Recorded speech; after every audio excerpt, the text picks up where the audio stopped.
Isn't it wonderful to come together to worship God in this way? Amen. We might be in different places, but we are worshiping the same God, with same spirit, with same heart. And so we believe, wherever we are, God is in our midst.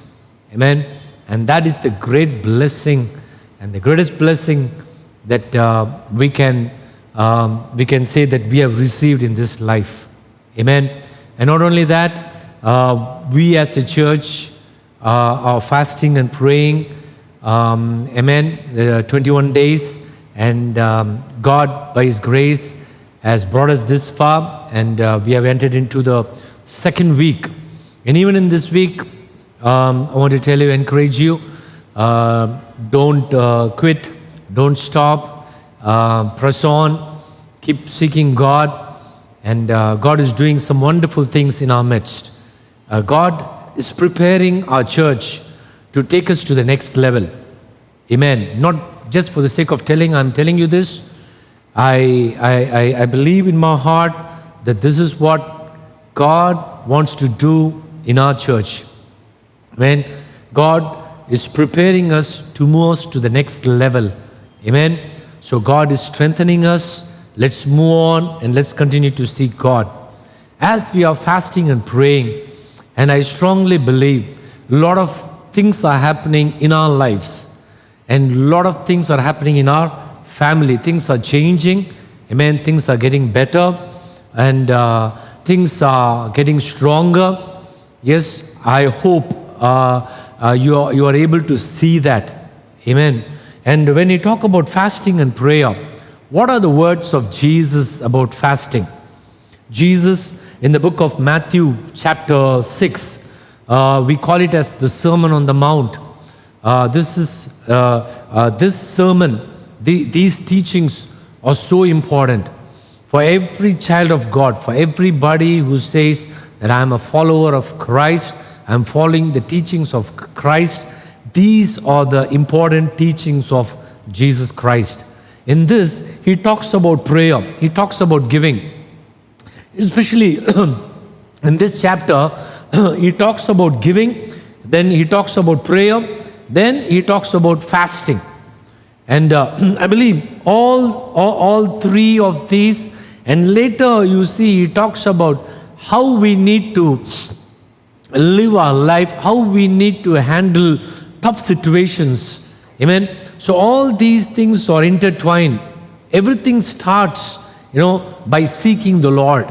Seeking the Lord. So when he taught, the people there and even people us about fasting, in verse 16, these are the words that he spoke. He said, moreover, when you fast, be not like the hypocrites of a sad countenance, for they disfigure their faces that they may appear to men to fast. Verily I say to you, they have their reward. But you, when you fast, anoint your head and wash your face. Verse 18, that you appear not to men to fast, but to your Father which is in secret. And your Father which sees in secret shall reward you open. The word that I'm going to bring forth to every person who's involved in this fasting prayer is this. Fasting is unseen, and it should be unseen. It is between you and God. Amen. At times, people might ask us, hey, why are you fasting? Maybe there might be so many reasons that we can pick up from the Bible for which people fasted and prayed. Maybe you might be fasting for one of that reason, but as a church, the reason that we are fasting and praying is we are preparing ourselves, amen, for what God has, what God has prepared for us for 2022. We are very focused, we are very specific. And we are preparing for this. And how are we preparing? By seeking the face of the Lord. This fasting prayer, we are doing this fasting prayer to get closer to God, to walk in close relationship with God. Amen. To be more sensitive to the voice of the Holy Spirit, because we don't want to miss what God has prepared for us. We don't want to deviate in any way. We don't want to get distracted in any way. That's why we are seeking God. So that's why, as what the word here it says, it's between you and your Father, and it is unseen. But there is going to be a reward for this. And that reward in verse 18 it says, shall reward you openly. That word is not just for those people, it's even for us, even for you. If you are seeking God faithfully, amen, it's not just, I appreciate you. I'm so glad that you are able to, set apart a time. You are able to, even join the morning 5:30 prayer or the evening 7:30 prayer. Amen. I'm so glad that you're able to do it. I'm so glad to see families come together.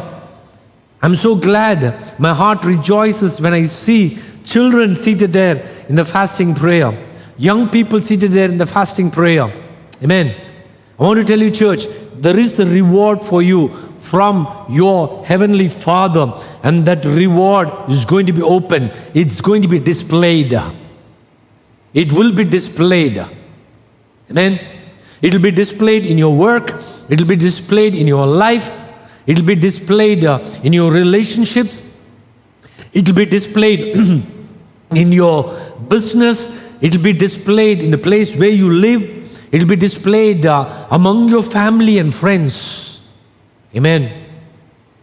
The season to be in the hiding is over for you. God is bringing you out. You know why? Because you are seeking the Lord. You are seeking the Lord. From the life of Jesus, I want to show you how it happened. Jesus too, he fasted. He too fasted. Amen. He prepared himself in fasting and praying and seeking the Father for 40 days without eating anything, without drinking anything. You can see it written in Matthew chapter 4. It talks about that. Then Jesus was led up of the Spirit into the wilderness to be tempted of the devil. And when he had fasted 40 days and 40 nights, he was afterward hungry. We're going to see the later part of this verse. But before that, I want you to show the previous chapter, last two verses. The previous chapter, last two verses, it says, verse 16, and Jesus, when he was baptized, went up immediately out of the water. And lo, the heavens were opened to him, and he saw the Spirit of God descending like a dove and lighting upon him. Like a dove and lighting upon him. And lo, a voice from heaven saying, this is my beloved Son, in whom I am well pleased. Hallelujah. Amen. Jesus too, he fasted. And exactly, when he did, when he was about to step into the very purpose for which he was sent. Amen. And this is an act of obedience. John the Baptist, he saw and he was able to see who was standing before him. There were other people, but they did not have this revelation. It was revealed to John the Baptist. The Lamb of God is standing here. When he came for baptism, he said, no, you should not. At that point, Jesus said, no, allow me to fulfill such righteous act. I need to do this. It was an act of obedience. When he was obedient to this, what you see is blessings that came from the Father out of heaven. Always obedience to the voice of God, obedience to the word of God will bring forth blessings from God. What was the blessing? And the blessing here is the Holy Spirit came upon him. The heavens opened, the Holy Spirit came upon him, and he descended upon him like a dove and lighting. Amen. This is the gift that was given to him, and you can hear the approval of the Father. You can see the approval of the Father in verse 17. This is my beloved Son, in whom I am well pleased. Then what happened? The Holy Spirit led him. Amen. The Holy Spirit came upon him to lead him from that moment till the end of his life. end of his ministry, every part was led by the Holy Spirit. That's why you can see how effective, how fruitful, how powerful was the life of Jesus. Amen. You and I, we say we have received the Holy Spirit. Amen. The Holy Spirit has been sent, upon our lives, into our lives for this purpose. For this purpose, for us to be fruitful, for us to, for us to get stronger, brighter, amen, better, and to be a blessing to many more people. And now from that moment you can see him led by the Spirit. The Spirit leads him, and now he enters into the wilderness, and he fasted and prayed for 40 days. The Bible here it says, and when the tempter came to him, he said, you need to understand this, because the Bible here it says, the Spirit led him to the wilderness to be tempted. It means to be tested. Father wants to test him, wants to prove, wants to know that he is okay, he is ready for what he is going to do through his life. Yes, that's the same with you and me.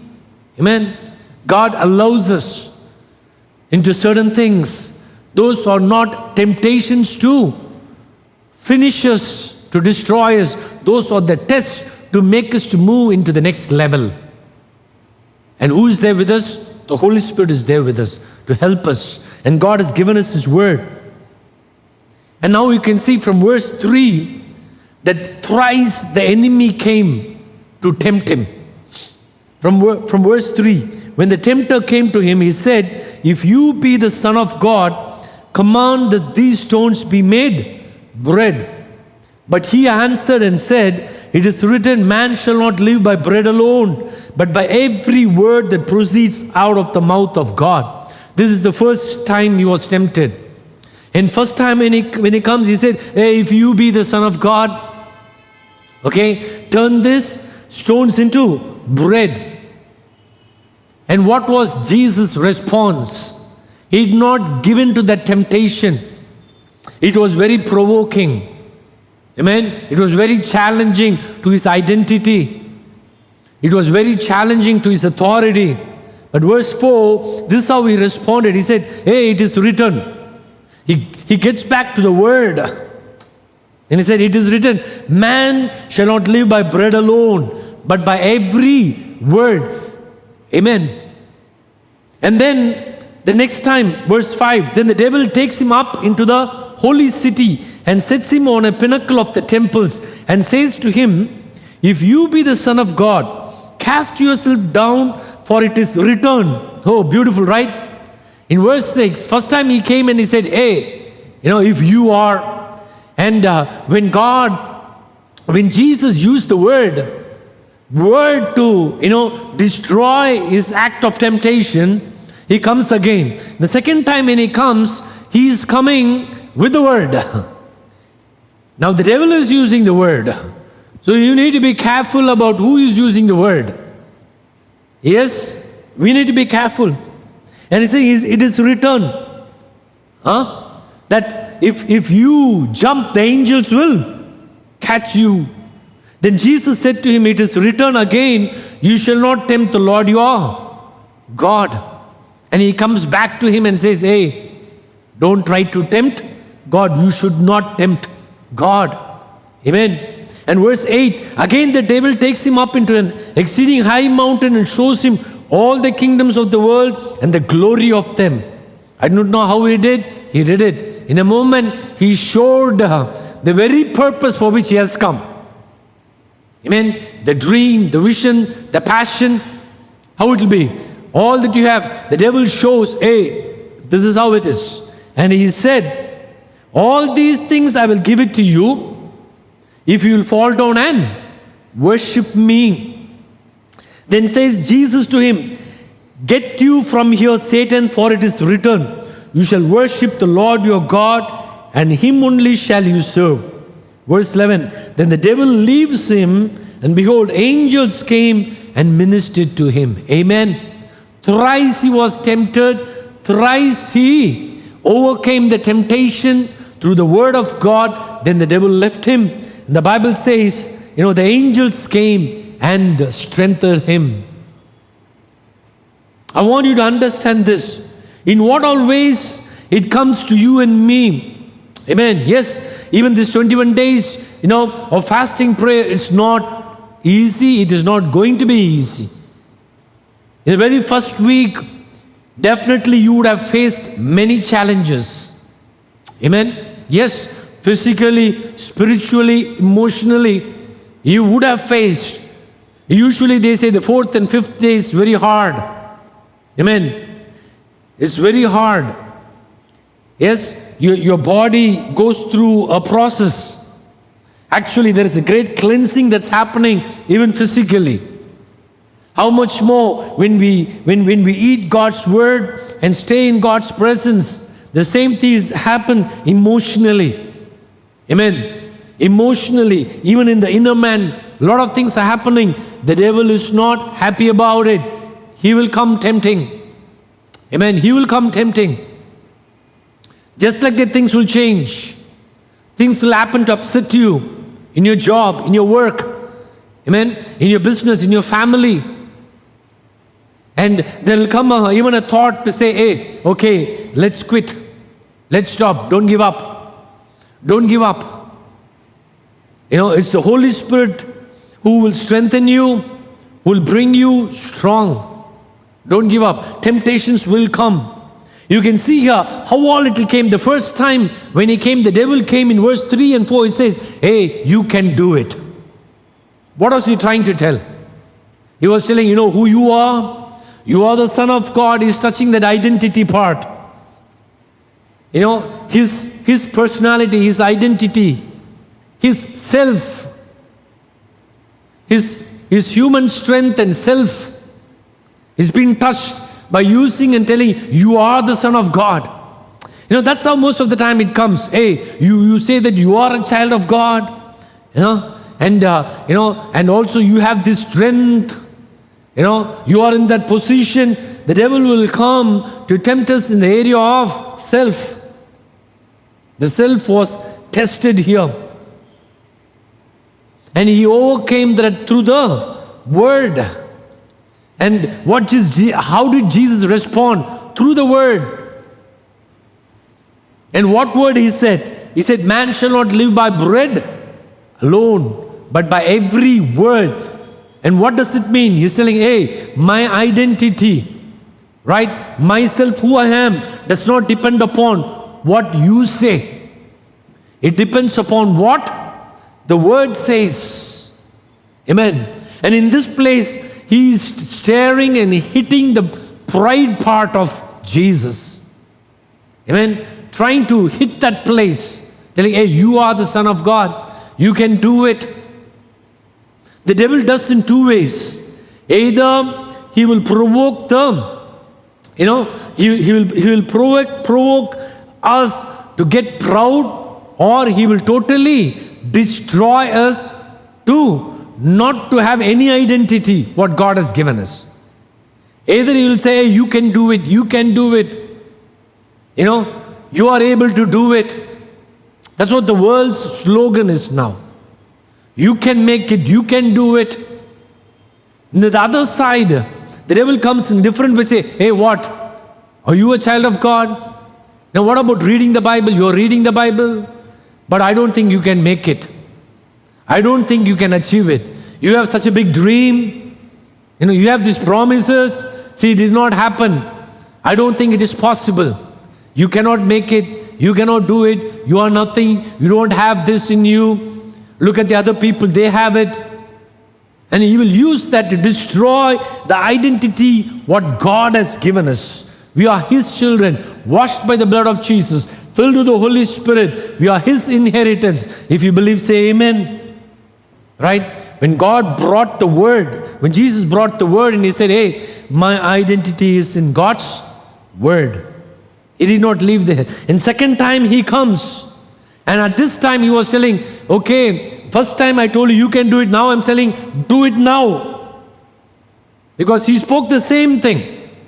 If you are the Son of God, that's what is written, and you use that authority, that use that strength that God has given you, and do what? Try it. Do it now. You need to understand here, right? When I was reading, I was wondering, how come the devil is speaking these words? Was he so stupid? Sometimes we think that he is so stupid, but he is not so stupid, he is so smart. And sometimes we, who are supposed to be wise, the devil makes us to listen to his voice and makes us stupid. He's telling, hey, jump, right? Jump. And it's written, the angels will come in. What was the purpose for which, the authority has been given? What is the purpose for which the Holy Spirit has been given? What is the purpose for which the promises have been given? What is the purpose for which the prophetic word has been given? For what? Is it to prove God? No, either two of these things. Either to prove God or to prove to oneself, to another. Prove to the world. Yes, we need to be careful in this area. The promises are there. The talent is there. The anointing is there. Even the prophetic word is there. Right? We need to have this wisdom to understand why it is there. Otherwise, the devil will make us to do things at the wrong time. When we miss the timing, that is most dangerous. Amen? It's very dangerous to miss the time. That's what here it says, right? He said, hey, what did Jesus, then Jesus said to him, get out from here, Satan, for it is written, you shall worship, no, I'm sorry, not this word, the previous one, you shall not tempt the Lord your God. Verse 7, you shall not tempt. It means when we do things in our own timing, telling only God has given me the word, only God is leading me, when we do things in our own timing, it's like do it now. That's what the world will say. But when you fast and pray, you'll be able to discern God's timing. Amen? God is leading you into that. God is training you into that. And the third time when the devil came, he showed everything. Jesus was tempted by Satan to worship him for worldly gain. Brothers and sisters, are you listening? Jesus, the Son of God, was tempted by Satan to worship him for worldly gain. How much more he will do for you and for me? Amen. Worship for worldly gain. He showed it in a moment. And what is he telling now? I will give it now. Jesus very well knew he came for this, not for worldly gain. He came to redeem humanity. He was sent, amen, to get back the world. Because who is holding it now? Satan. See, he was sent to get back the world. The thing which was given into the hands of man. Man at the first garden, he lost it. When he disobeyed God, listening to devil's words rather than God's words, what happened? He gave it to Satan. From that moment till the point Jesus came, he lived, he ministered, he died, he rose again. Until a person believes that, you should read the entire Bible. Till that point, what all man went through, in spite of God, was there to help him, to lead him, to guide him, what all he went through. You listening? The devil is telling, I will offer that to you immediately. But Jesus knew very well, he had come for this purpose. He has to live for this purpose, serve for this purpose, die for this purpose. But the devil is telling, I will give it to you now. No need to wait. No need to suffer. No need to go through pain. But all that you need to do is worship me. This is the same temptation that's been thrown upon the earth, upon the people of God. asking them to worship, amen, change their worship so that they will gain the world. The devil doesn't directly tell them, hey, worship me, but all that is telling, even in this way you can worship. Through this kind of lifestyle, worship is a lifestyle. Through this kind of worship lifestyle, not only this praise and worship I'm talking about, not only about singing, our whole life is a life of worship. Living this way, amen, you can gain it. But Jesus said, get out, Satan. Amen. I've been called to worship God and God alone. Satan left him. Divine strength came upon him. This is the reward that was given to him. You know what? Divine strength came upon him. Not only that, if you read Luke chapter 4, verses 14 and 15. And Jesus returned from where? From the wilderness, overcoming the temptation, fasting, overcoming temptation. Jesus returned in the power of the Spirit into Galilee. And there went out a fame of him through all the region round about. And he taught in their synagogues, being glorified of all. Look at the reward. Amen. Then Jesus, after he completed that, now he's moving in the power of the Holy Spirit. And he's getting back where? To Galilee. That is his headquarters. That is his place of ministry. Amen.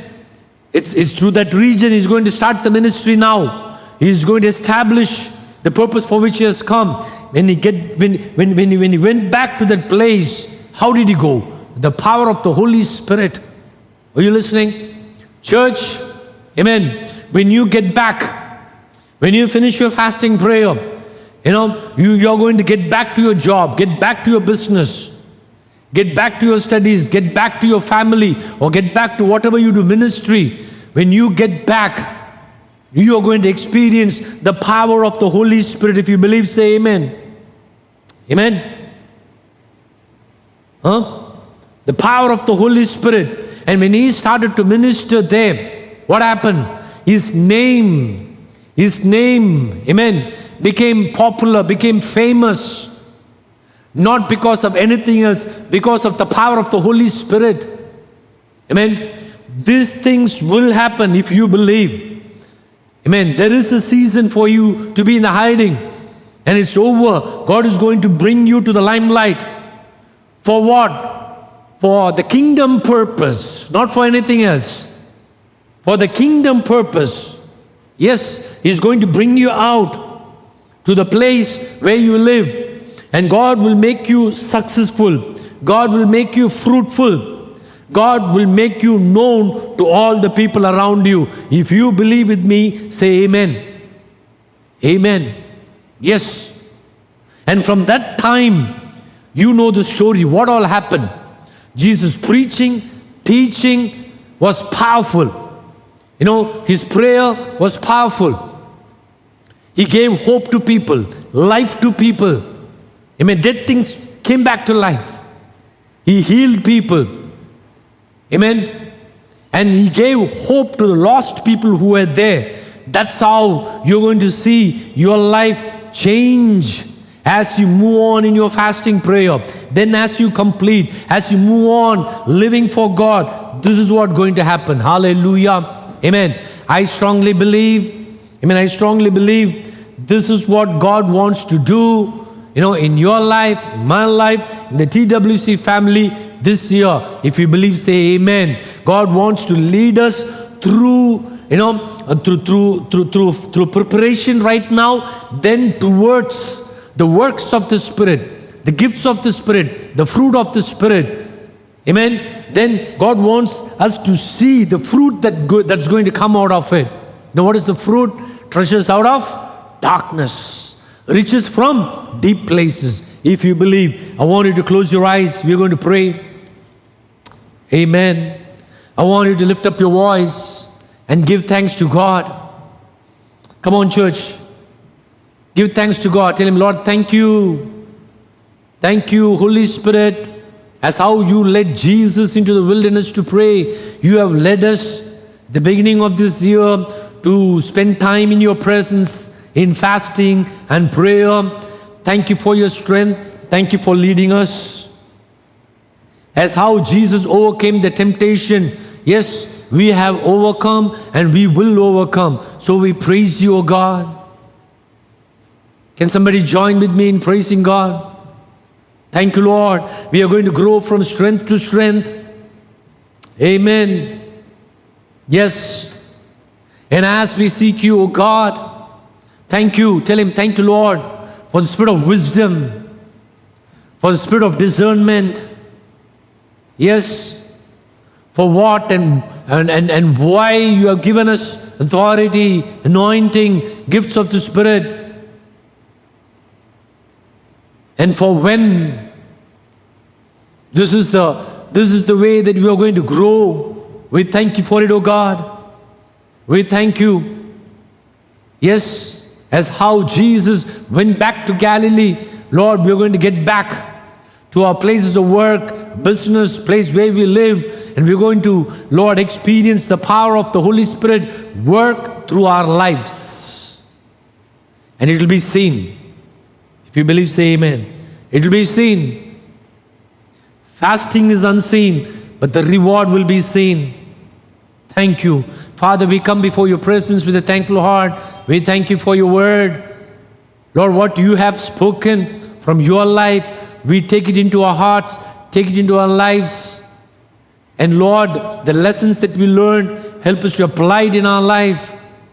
And help us to continue to pray, fast and pray, even in the coming days and coming weeks, oh God. And help us to seek you, Lord, individually and as a family and as a church family, oh God. Help us to grow from strength to strength. Lord, remove every obstacle, remove every hindrance. Yes, Lord, I pray for divine strength as how the angels came and ministered. Lord, I pray the Holy Spirit will strengthen every brother and sister who is facing challenges. Heal people, Lord. Yes, Lord.